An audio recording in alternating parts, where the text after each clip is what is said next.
Assalamu alaikum dear students, welcome back in another lecture, and in this lecture we will study tissue culture, the technique of the tissue culture. और firstly we will see what tissue culture is. जो ये tissue culture होता है, it is the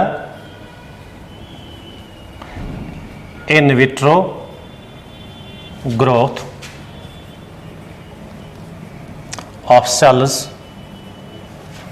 tissues or organs on culture media या nutrient media, culture media or the nutrient media contained in culture vessels या cultural vessels under aseptic conditions. जब हम tissue culture को देखेंगे, टिश्यू कल्चर क्या होता है? एक इन विट्रो ग्रोथ होता है सेल्स का, टिश्यूज का, ऑर्गन्स का. इनकी इन विट्रो ग्रोथ होती है. इन विट्रो ग्रोथ का मतलब है जो हम आउटसाइड करते हैं. तो किस पे होता है? कल्चरल मीडियम पे होता है, कंटेनड इन कल्चरल वेसल्स में under aseptic conditions. Aseptic condition का मतलब है infection free conditions, infection less conditions में जब हम प्रे प्रोसेस करेंगे उस प्रोसेस को हम नाम देते हैं टिश्यू कल्चर में. दैट मीन्स टिश्यू कल्चर में हम सेल्स को कल्चर करते हैं, टिश्यूज को कल्चर करते हैं, ऑर्गन्स को कल्चर करते हैं, न्यूट्रेंट मीडियम हम लेते हैं. वेसल्स के अंदर ये कल्चरल वेसल्स के अंदर ये न्यूट्रेंट मीडियम होता है, लेकिन कंडीशंस होते हैं aseptic conditions, this infection free conditions, infection less conditions. उस टेक्निक को हम नाम देते हैं टिश्यू कल्चर. लेकिन जो ये टिश्यू कल्चर की टेक्निक जो है, असल में इसका हमारा एम क्या होता है, हमारा टारगेट क्या होता है इस टेक्निक से, कि हम न्यू प्लांट्स बनाएंगे, फॉर्मेशन ऑफ न्यू प्लांट्स, ताकि हमें नए प्लांट्स बनेंगे. इन सेल्स से या इन टिश्यू से हमें नए प्लांट्स बनेंगे. लेकिन ये जो नए प्लांट्स बनते हैं, देयर इज एक प्रोसेस है जिसको हम नाम देते हैं cellular totipotency. there is a process that we call as cellular totipotency. एक ये जो सेल्यूलर टोटिपोटेंसी है, अगर हम देखेंगे जो सेल होती है, एक सेल के अंदर जेनेटिक पोटेंशियल होता है, genetic potential of a cell to form the entire plant. यानी एक सेल से फिर हमें एक प्लांट बनेगा, हमें एक एंटायर प्लांट बनेगा, लेकिन ये एक सेल से बनेगा. Genetic potential of this cell to form the entire plant, to form the whole plant, इसको हम नाम देते हैं cellular totipotency. That means cell के अंदर एक जेनेटिक एबिलिटी होती है डिवीजन की. डिवीजन के बाद फिर ये प्लांट बनाएगा नया. क्यों? इसमें दो प्रोसेसेस होते हैं. अगर हमारे पास ये परमानेंट सेल है, लेकिन न्यूक्लिएट सेल है, परमानेंट सेल है, और we can say living cell है, इसके अंदर न्यूक्लियस भी प्रेजेंट है. इस सेल में क्या हुई? पहले ये बनाएगा, it will form mass of cells. ये डिवाइड करेगा and it will form meristematic mass. ये बनाएगा मास ऑफ सेल्स. इसको हम नाम देते हैं डी डिफरेंशिएशन. यानी ये एक्चुअली लिविंग सेल थी, ये परमानेंट, ये लिविंग सेल थी, न्यूक्लिएट सेल थी, लेकिन परमानेंट सेल है. अब इसमें वापस डिवीजन की कैपेसिटी आ गई, तो इस सेल ने क्या दिखाया? इसने डी डिफरेंशिएशन दिखी, conversion of this permanent cell into a meristematic cell. इसको हम नाम देंगे डी डिफरेंशिएशन. फिर ये जो मास यहां पे बना, फिर इसमें होगी रीडिफरेंशिएशन, यानी maturation of the D differentiated tissue. वो फिर मैच्योर हो जाएगा. जब वो मैच्योर हो जाएगा तो हमारे पास एक प्लांट बनेगा. तो इस सेल ने, एक सेल ने एंटायर प्लांट को बनाया by the process of D differentiation and by the process of रीडिफरेंशिएशन. तो फिर इसमें एनाटॉमिकल चेंजेस आ जाएंगे, मॉर्फोलॉजिकल चेंजेस आएंगे, तो हमारे पास एक प्लांट बनेगा. लेकिन एक प्लांट बनाया एक सेल ने. That means this cell has the genetic potential, genetic ability to form the entire plant. इसी प्रोसेस को हम नाम देते हैं, that process is called cellular totipotency. Potency.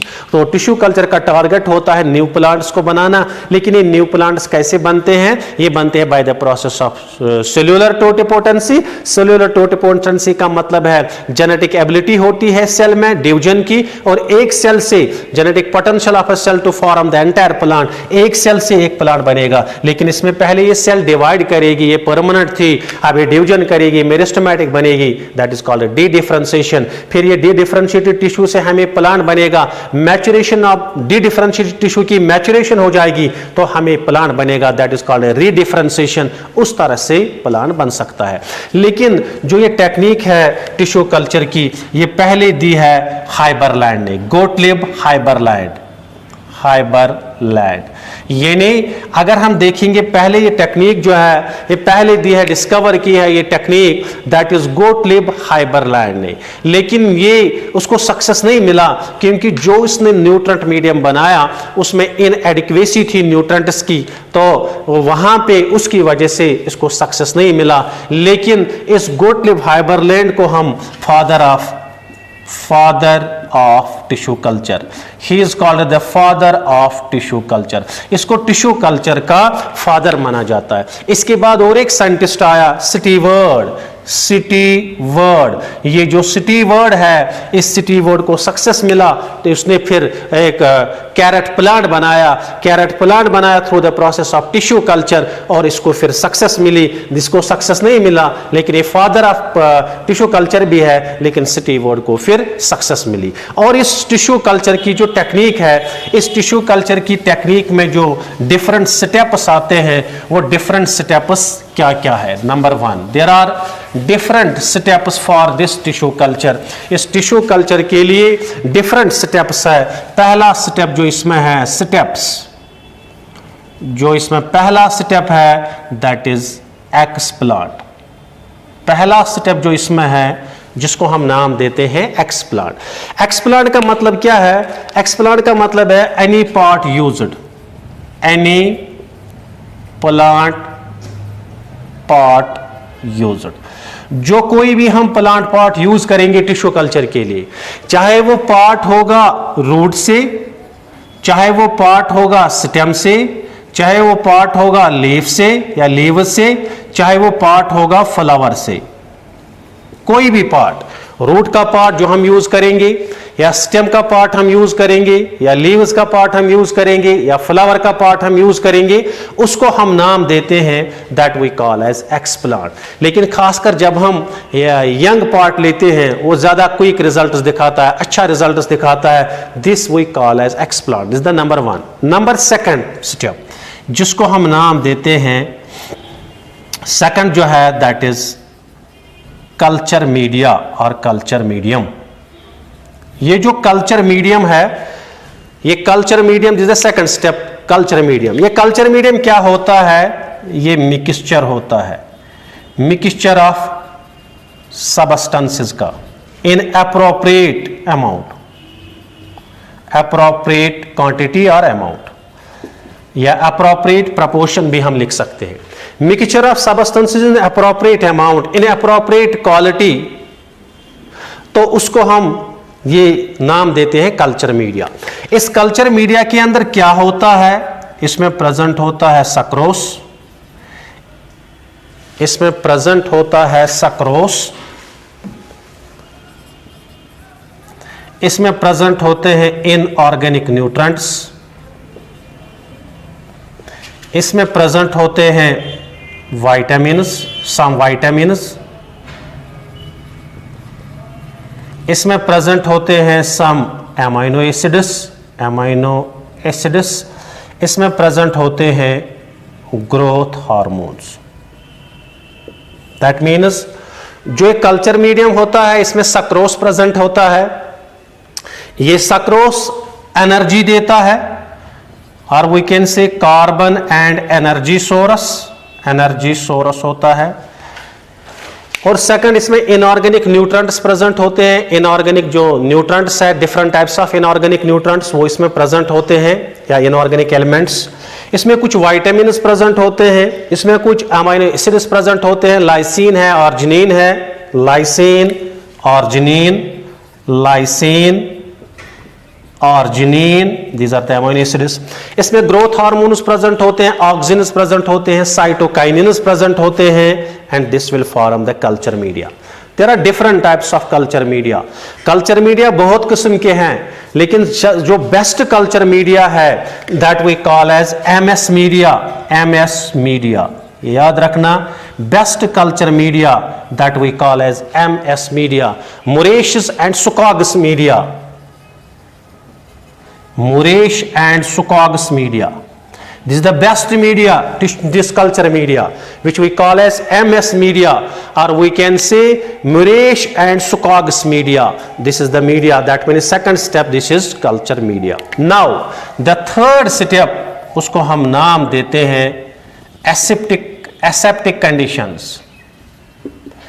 हमें aseptic conditions देने हैं, इन्फेक्शन लेस फ्री कंडीशंस देने हैं। क्यों? क्योंकि जो ये न्यूट्रेंट मीडियम होता है इसमें सक्रोज प्रेजेंट है, इसमें माइक्रोबल ग्रोथ हो सकती है, इसलिए हमें कंडीशन देनी है एसेप्टिक कंडीशंस।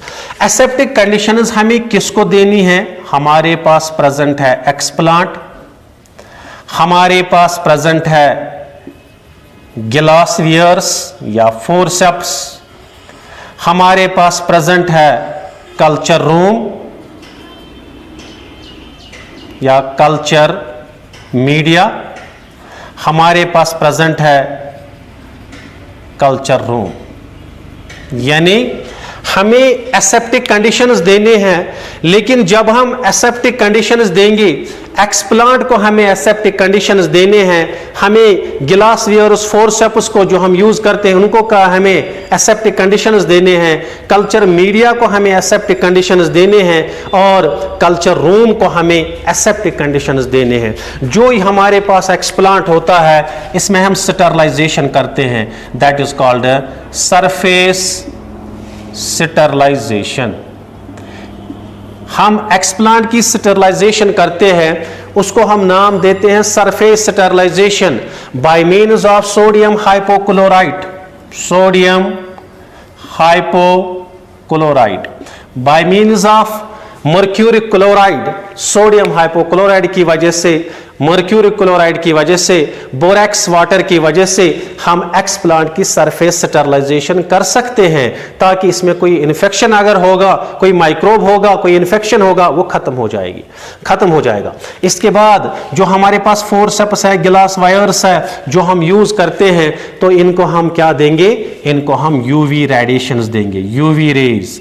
यानी यूवी रेडिएशन की वजह से अगर इसमें कोई माइक्रोब होगा, कोई इन्फेक्शन होगा, वो खत्म हो जाएगा। इसी तरह है कल्चरल मीडियम, यानी जिस मीडियम के अंदर, कल्चर मीडियम जो हम यूज करते हैं उसमें हम क्लीविंग करते हैं, that we call as auto cleaving.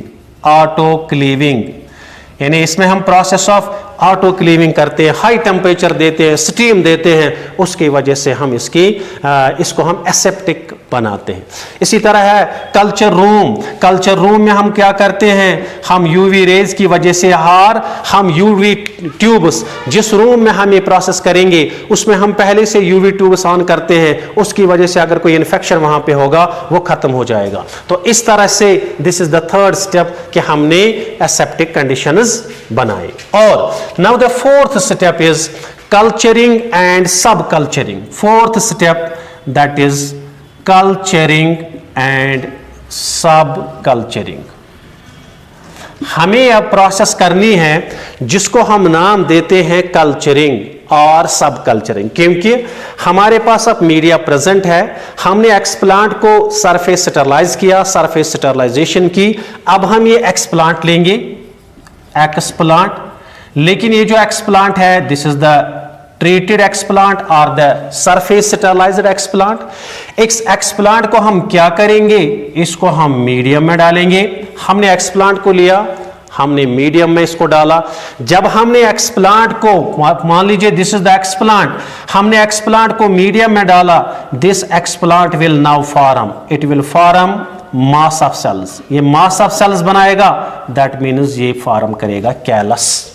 This will form the call, that means अगर ये सेल है तो हमने यहां से मास ऑफ सेल्स बना, कैलस बना, यहां पे डिफरेंशिएशन हुई और जब ये डिफरेंशिएशन यहाँ पे हुई, इस प्रोसेस को हम नाम देते हैं कल्चरिंग।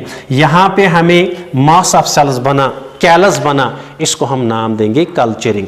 लेकिन जब हम ये कल्चरिंग करेंगे, अगर हम मीडियम यही रखेंगे, मीडियम हम चेंज नहीं करेंगे, उसकी वजह से न्यूट्रिएंट डिफिकल्टी हो जाएगी और ये उस मीडियम के अंदर वेस्ट्स एक्युमुलेट हो जाएंगे। यानी अगर हम मीडियम को चेंज नहीं करेंगे, हम सेम मीडियम रखेंगे, nutrient difficulty will be there और accumulation of wastes will be there. तो उसकी वजह से हम क्या करते हैं, हम ये कैलस को लेते हैं, इस कैलस को हम, जब हम इस कैलस को लेंगे, इसको हम फ्रेश मीडियम में डालते हैं, यानी इसको हम दूसरे मीडियम में डालेंगे, इसको हम फ्रेश मीडियम में डालेंगे। जब हम इसको फ्रेश मीडियम में डालेंगे, फ्रेश मीडियम में डालने से क्या होगा, देयर विल बी मेनी कैलाई, वहां पे हमें बनेंगे मेनी कैलाई। लेकिन जो हमें ये मेनी कैलाई बनेंगे वहां पे, इसको हम नाम देते हैं सब culturing.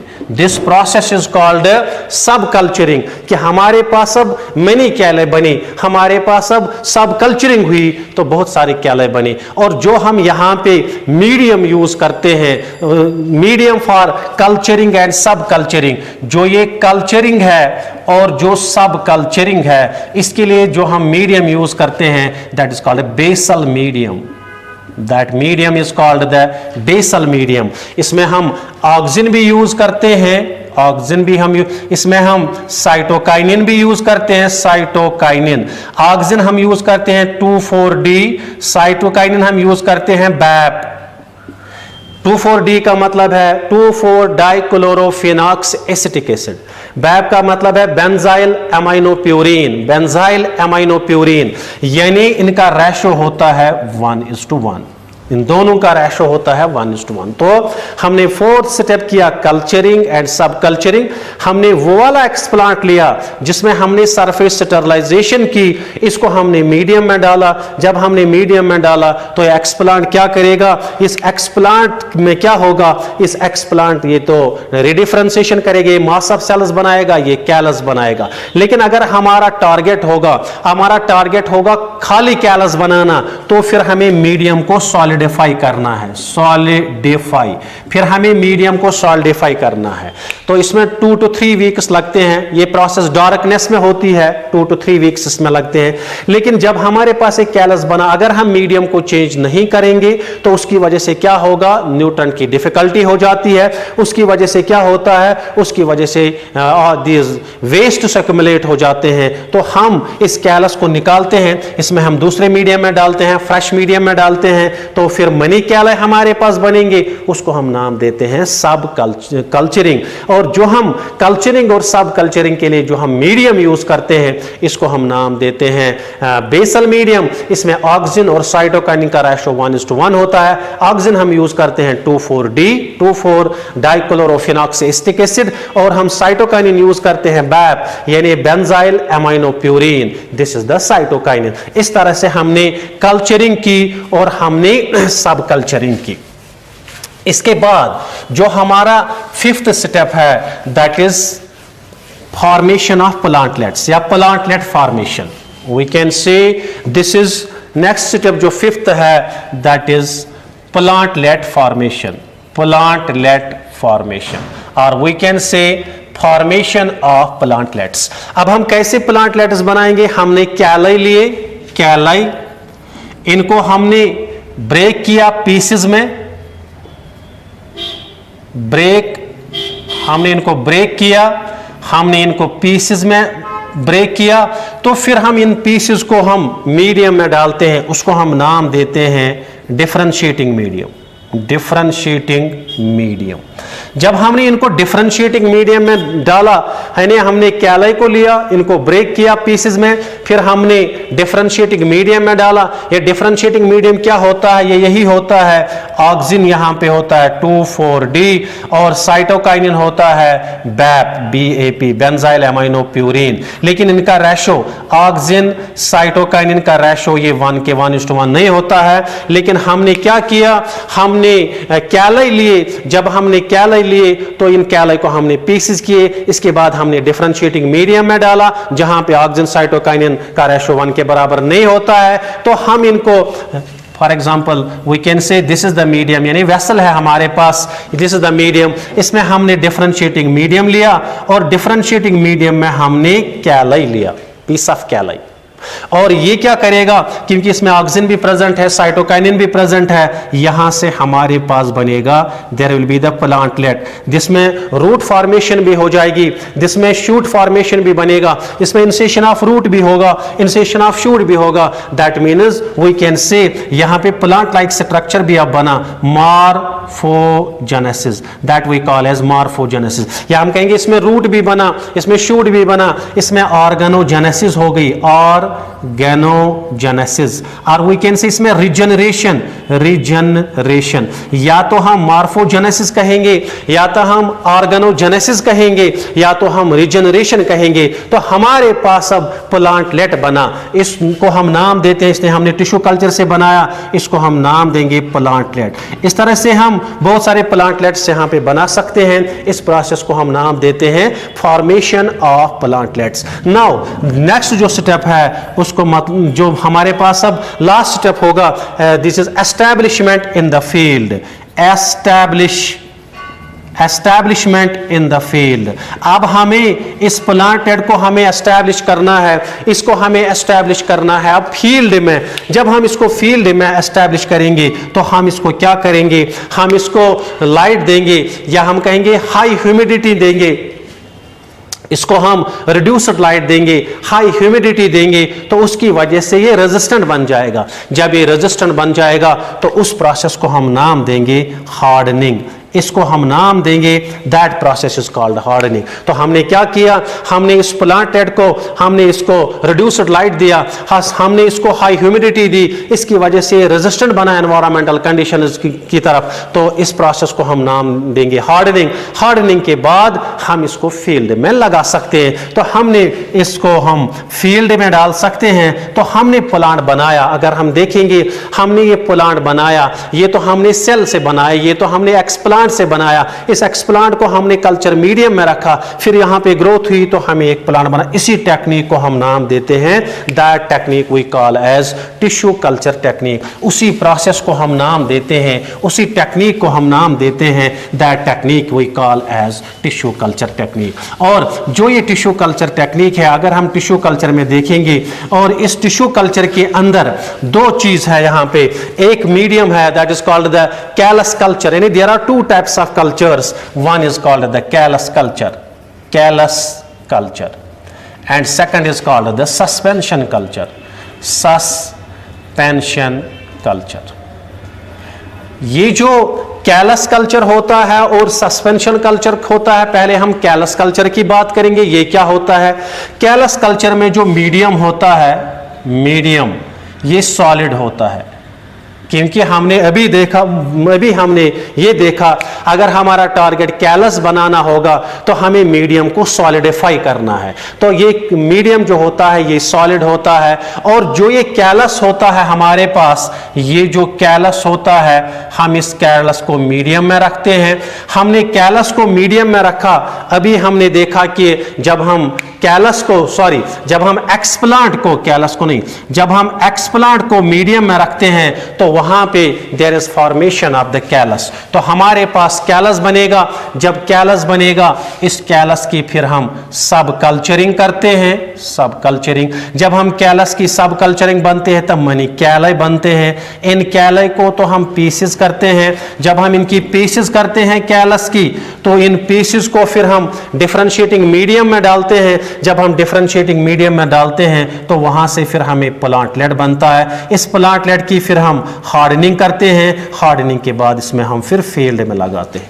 This is the callus culture, कि हमारा जो मीडियम है ये सॉलिड है, एक्सप्लांट को हमने मीडियम में रखा, कैलस बना, फिर हमने सब कल्चरिंग की, मनी कैलाई बनी, कैलाई को हमने पीसेस की, पीसेस के बाद हमने डिफरेंशिएटिंग मीडियम में डाला तो प्लांटलेट बनी, प्लांटलेट के बाद हमने इसमें हार्डनिंग की, हार्डनिंग के बाद हमने इसको फील्ड में लगाया। लेकिन जो सस्पेंशन कल्चर होता है, यहाँ पे जो हमारा मीडियम होता है ये मीडियम लिक्विड होता है, और वी कैन से ये मीडियम क्या होता है, ये सोल्यूशन होता है, ये लिक्विड होता है, यहां पे सॉलिड होता है। और यहां पे जो एक्सप्लांट होता है, हमारे पास एक्सप्लांट स्मॉल होता है, तो हम क्या करते हैं, हम इस सॉल्यूशन में, यानी जो हमारे पास एक्सप्लांट होता है, इसको हम सॉल्यूशन में डालते हैं, इसको हम लिक्विड मीडियम में डालते हैं। लिक्विड मीडियम में जब हम डालते हैं तो इसको हम एजिटेट करते हैं, इसमें हम प्रोसेस ऑफ एजिटेशन करते हैं, शेकिंग करते हैं। तो क्या है, ये जो सेल्स है, सेल्स ये सेपरेट हो जाते हैं। ये जब सेल्स सेपरेट हो जाते हैं, then these cells they again show dedifferentiation. यानी हमने एक्सप्लांट को लिया, हमने सेल को लिया या एक्सप्लांट को लिया, हमने सॉल्यूशन में डाला, सॉल्यूशन में डाला तो ये सेल्स अलग हो गए, ये सेपरेट हो गए, और सेपरेट हो गए तो सेल्स ने डी डिफरेंशिएशन दी, लेकिन तब भी हम एजिटेशन करते हैं। देन द डॉटर सेल्स, ये जो इसमें डॉटर सेल्स होंगे वो भी सेपरेट हो जाएंगे। Daughter cells will also separate. जब डॉटर सेल्स भी सेपरेट हो जाएंगे तो हमें मिलेंगे there is formation of the individual cells. Daughter cells भी अलग होते हैं, लेकिन जब डॉटर सेल्स पेरेंट सेल से अलग हो गए तो हमें इंडिविजुअल सेल मिली। ये जो इंडिविजुअल सेल हमें यहां पे मिली, तो इसको हम हाई कंसंट्रेशन ऑफ 2,4-D देंगे। हाई कंसंट्रेशन ऑफ 2,4-D, 2,4-डाइक्लोरोफिनॉक्स एसिटिक एसिड, तो हमें वहां से बनेगा एम्ब्रियोज। लेकिन उन एम्ब्रियोज को हम नाम देंगे सोमैटिक एम्ब्रियोज, क्योंकि ये एम्ब्रियोज जाइगोट से नहीं बने, ये एम्ब्रियोज इन सेल से बने, तो इसको हम नाम देंगे, those are called the somatic embryos. और ये जो सोमैटिक एम्ब्रियोज है, इन सोमैटिक एम्ब्रियोज पे हम, मान लीजिए this is the somatic embryo, इस पे हम कवरिंग करते हैं सोडियम एल्जिनेट की या कैल्शियम एल्जिनेट की। जब हम उस पे कवरिंग करते हैं तो उसकी वजह से हमें सीड बनता है, उस सीड को हम नाम देते हैं, दोज आर कॉल्ड सीड बनेगा, those are called the synseeds. यानी हमारे पास सीड बनेगा, लेकिन उन सीड्स को हम नाम देते हैं आर्टिफिशियल सीड्स और सिन सीड्स। इन सीड्स को हम अब कल्चर मीडियम में डालेंगे। जब हम कल्चर मीडियम में डालेंगे तो ये सीड्स ग्रो हो जाएंगे वहां से, तो कल्चर मीडियम के बाद वहां से ग्रो हो जाएंगे तो हमें प्लांटलेट बनेगा। इस प्लांटलेट में फिर हम हार्डनिंग करेंगे, हार्डनिंग के बाद इसको हम फील्ड में डालेंगे। इस तरह से हमने सस्पेंशन कल्चर किया कि हमने, हमारा जो मीडियम यहाँ पे है ये लिक्विड है, लिक्विड मीडियम में हम सॉल्यूशन में हम एक्सप्लांट को डालते हैं। एक्सप्लांट में जब हमने सॉल्यूशन में डाला तो हम इसमें एजिटेशन करते हैं, हम इसमें शेकिंग करते हैं, तो इस एक्सप्लांट के सेल्स अलग हो जाते हैं, वो फिर डिफरेंशिएशन भी दिखाते हैं, डिवाइड करते हैं, लेकिन डॉटर सेल्स बनते हैं वो भी अलग होते हैं। और फिर इंडिविजुअल सेल्स हमें मिलते हैं यहाँ पे। इंडिविजुअल सेल्स को हम हाई कंसंट्रेशन ऑफ 2,4-D देते हैं, 2,4-डाइक्लोरोफिनॉक्स एसिटिक एसिड, तो उसकी वजह से हमें एम्ब्रियोज बनते हैं, उनको हम नाम देते हैं सोमैटिक एम्ब्रियोज। सोमैटिक एम्ब्रियोज में हम क्या करते हैं, इसमें हम कवरिंग करते हैं सोडियम एल्जिनेट की या कैल्शियम एल्जिनेट की, हमें सीड बनता है, those are called the artificial seeds और द सिन सीड्स। उनको हम फिर कल्चर मीडियम में डालेंगे, उनसे फिर प्लांटलेट बनेगा, उसको हम हार्डनिंग करेंगे, फिर हम फील्ड में डालेंगे। These are the steps of the tissue culture as well as the callus culture and the suspension culture. Thank you.